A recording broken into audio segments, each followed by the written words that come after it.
Hello there, I'm Leo Waldup for Kit Guru, and this little black box here is the ASRock Vision X 471D. You see? 471D replaces a previous Vision X mini PC, which is the 420D. These numbers don't really trip off the tongue, so I have to keep referring to my notes. Let's just put that box down to one side, get it out of the way. So, as mini PCs go, it is indeed fairly small, but it's not so small that you can use VESA mounts on the back of your monitor. You're not going to be hanging it up out of sight. It's a reasonably sizable little thing. On the other hand, compared to a mini ITX or regular tower PC, it's absolutely tiny. What we have is a slot loading DVD drive, HDMI, a card reader, USB 3 headset jacks, IR receiver there, and also a power button. On the back, we've got various USB display outputs, more USB audio, including SPDIF and Ethernet. That there, which I thought at first is an IR receiver for the back. Some media center PCs have them both ends, depending on which orientation you have it in, so you can always hit it with your remote. In actual fact, that is a button that releases the top of the mini PC. We'll come to that in just a second. So, technically this is a bare bones in the sense that it doesn't come with an operating system, so you have to install Windows 7 or Windows 8 are your basic choices. No doubt very soon we'll be looking at Windows 10 as well. I suspect the reason they ship it in that way is that there are sort of tax implications to a bare bones PCs rather than an actual PC. But you do not have to install storage or memory or anything like that. You literally put an operating system on it, which takes us back to the ECS lever that we saw a little while ago, which is an absolutely tiny little thing, where I personally would like to see OS-free PC ship with at least something, a version of Linux or some such, even if it's bootable off disk, optical disk, that is. As this has a DVD drive, that's entirely doable. However, when you turn this thing on, basically it's just a lump of stuff that sits there waiting for you to do something with it. That frustrates me slightly. I'm not absolutely certain of the price of the 471D. However, the 420D was around the £800 mark. I'm assuming this is going to be very similar, which puts us into fully built Intel NUC stroke Gigabyte Bricks S territory, which sounds like a lot for a small thing. However, you have to think of this as a compact and complete PC. Now, the hardware inside here is a Core i7 4712MQ processor. The MQ version I wasn't particularly familiar with.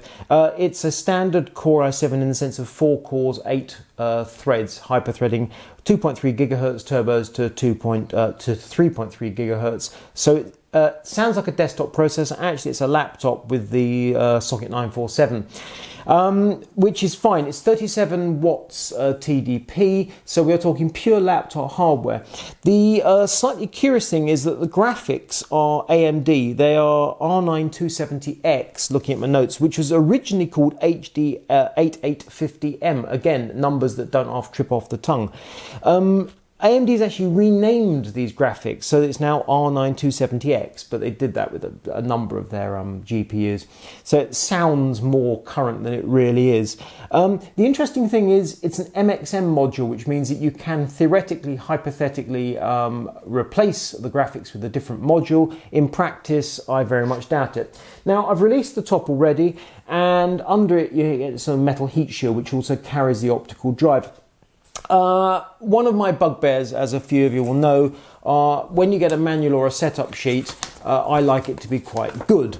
Now, the ASRock setup sheet is quite small. Feels like it should actually be on a number of pages rather than this, what's that, something approaching A2 but not quite. The thing is, they refer on there to release the top. Now, that button you have to press on the back, you actually do need quite a determined push. It feels like you're pushing too hard before it comes free, and then the top pops free. And then you come to this metal heat shield. And it says on here, unscrew the screws on the corners of the top shield. Now, to me, unscrew the screws on the corners suggests 4 screws. In fact, you have to release 9 screws, not 8, 9. There's an extra odd one just to catch you out. Once you've done that, you can reach in with your spudger or your fingertip and pull out the sort of top caddy. Now, there are photos on the Kit Guru webpage that show the innards, but the gist of it is that once we release this fan header, he says, hoping not to break a computer live on video because that would be embarrassing, and then this panel on the back comes off, and what you have then is the innards. Now, it's interesting in the sense that you have a 2.5-inch hard drive there. It's a 2 terabyte Samsung with the world's tiniest little 30mm fan to cool the hard drive. There's also a spare 2.5-inch bay there, so you can add a second drive, and they supply in the package SATA cabling, so you can add the second drive. However, the system actually boots off that SSD there, which is, just double check the figures, 256 gigabyte. The manufacturer of that SSD, incidentally, is ASINT, A-S-I-N-T. Never heard of them before. I guess they're a Taiwanese OEM, but it's a new one on me. So you've got a 256 gigabyte boot SSD, a 2 terabyte storage drive, which is stacked. If that's not enough, you can add another drive. So in terms of storage, you can't complain. The previous version of this Vision X shipped purely with one drive. So they've obviously zipped things along with that SSD to give you extra oomph. Those are technical expressions. And then under that heat spreader there, we've got the MXM graphics module, and obviously the processor lives under here, and then this quite tall cooler cools both through heat pipes, and then you've got a Wi-Fi card there. Basically, it's laptop technology. I must confess I'm not entirely clear why the sort of I/O shield comes off as well, but it do, and it does give you a view of the exhaust for the heat, which is all fine. Now then, the power brick. This is my sort of handy guide to how much juice does the system requires, how big is the power brick, and we're into laptop territory. I mean, it's quite reasonable. It's rated at about the 110 watt mark. The system doesn't actually require 110 watts. When I was running this, it idled at 24 watts on the Windows desktop, and when it was under load, 85 watts. So they've obviously given you a bit of a margin, and that's absolutely fine. Internal temperatures, don't talk too many numbers, this is all on the Kit Guru webpage. 41 degrees Celsius for both CPU and GPU, but as they are sort of linked by those heat pipes, you'd expect the temperatures to kind of equalise as there's a single cooler. And under load, the system went to 63 degrees, which is entirely reasonable, and can't complain about that. I'm feeling a bit guilty about having this little thing popping out. Put that out of the sight. So, that's all fine. Now the question is, what can you actually do with... looks a bit pretty, doesn't it? What can you actually do with this system? And that's a very good question, because the thing is, the Core i7-4 series, it's a little bit yesterday. That Brix S that we saw was a 5 series, and again, as you'll see on the graphs on Kit Guru, when you compare the Vision X with the Brix S, on the one hand, the processor in the ASRock is less successful, less powerful than the one in the Brix S. On the other hand, the graphics are better. AMD proper graphics versus even the latest Intel integrated graphics. So this has less processor, more graphics. So you've got one of those pays your money, takes a choice things going on. On the other hand, the Brix S significantly smaller and can be used in a Visa configuration. The real giveaway was when I ran Media Espresso to convert a 3.3 gigabyte movie file into iPhone format, which is a heavily processor intensive task. The Brix S completed the task in just over 13 minutes. This took 19 and a half. So basically 50%-ish less processor than the Brix S, but more graphics.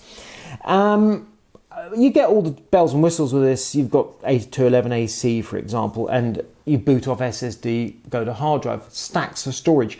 So in PC terms, absolutely no complaints.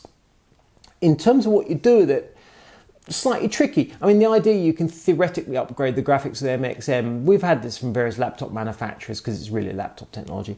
We've heard this from laptop manufacturers over the years, and theoretically the idea is you can maybe have 2 MXM slots in a laptop, and you put one in when you buy the laptop, and you can upgrade to SLI or some such. It just doesn't happen. Basically, how you buy it is how it's going to be forevermore. I am prepared to bet money here and now that no one is ever going to buy an upgraded MXM module for this ASRock Vision X. So what you get is what you get. The combination of AMD graphics with Intel processor, we've seen it many times over the years. It works well. It helps the thing along. This is a good thing. In terms of games, it did a job. It wasn't great. It was certainly not a gaming PC, not a gaming laptop. If you're buying it for games, I suspect you'll be disappointed. In fact, I'm sure you'll be disappointed. In the sense of if you're thinking £800 worth of, assuming that's what it costs, £800 worth of computer, how much can I do in the way of gaming? The answer is you can't really. It will play games. It's not a gaming machine. The sort of the mixed identity of the thing, you've got these two discs that come with it. The one is drivers and utilities, which makes sense as you have to do an install from scratch. But this is Power DVD 10, which is obviously a perfectly decent DVD suite. It's the BD 3D, so Blu-ray and 3D. In other words, the all singing, all dancing. Except the DVD drive is a combo drive that doesn't do Blu-ray. Now, I'm not fussed about the inability to play Blu-ray movies. I haven't watched a Blu-ray now in a few years. It's all HD files for me, and I suspect for a great many of you. But there's a kind of, hang on, that software does Blu-ray, obviously the machine does Blu-ray, it could do Blu-ray, but we don't have the ability to play Blu-ray. I feel like it's sort of missing one potential feature, would be the best word. Similarly, the remote. Now you see, this suggests to me you're meant to sit back and you're meant to watch media files on your TV. Absolutely, without a shadow of a doubt, you can do that. And this could certainly sit next to your TV, under your TV. It's got all the graphics connections you could possibly want to do that. No problem at all. However, £800 for that functionality is just absurd. This is first and foremost, as far as I'm concerned, a desktop PC. Now, I have never sat at my desk, screen on, play a movie or whatever, and wanted to control it with a remote. That simply doesn't happen in my world, and I'm not sure it happens in yours. So that, to me, is the thing. This Vision X absolutely works as a decent PC. It's physically small, but however, it's not small enough to be VESA mounted. It's certainly too heavy to want to hang on the back of a monitor. If you did manage to do it, I'm quite sure the thing would topple over. In terms of the cooling and the layout and such like, by going for this slightly larger chassis, ASRock's done a good job. The innards are kept completely under control, no problems whatsoever. The Core i7 and the Radeon graphics, they do a certain job. However, having seen the Brix S with its 5 series processor and now looking at this 4 series processor, I didn't really think the 5 series that we'd seen so far, and they're still coming, I didn't see anything about that really grabbed my attention. However, doing the straight comparison, the new 5 series, it looks to me like the obvious way forward. The fact that here's this Vision X with a 4 series, it seems, well, all right, but it's sort of a bit yesterday. Even though we're only just starting the year, I want the new one, thank you very much. So there we have it. A perfectly decent, however not too small mini PC. Everything about it is sensible, but nothing about it really grabs my attention and makes me go, yowza. So, a little bit of a snooze fest, I'm sorry to say. I'm going to have a little think about this one. All the information will be on Kit Guru. If I can come up with something that makes me go, oh yeah, I missed that, that's something about this that's a blinding must-have type of feature, then I'll certainly let you know. But right now, I'm not exactly underwhelmed. I'm just, give me something to feed me, make me excited. And unfortunately, the Vision X, the latest version of, it doesn't do that. It's a decent, competent little computer that's fairly expensive, quite powerful, but yeah, there's plenty of things in the market that do a similar job. So there we go. This is Leo Waldock for Kit Guru, and I'm a man who's not especially excited.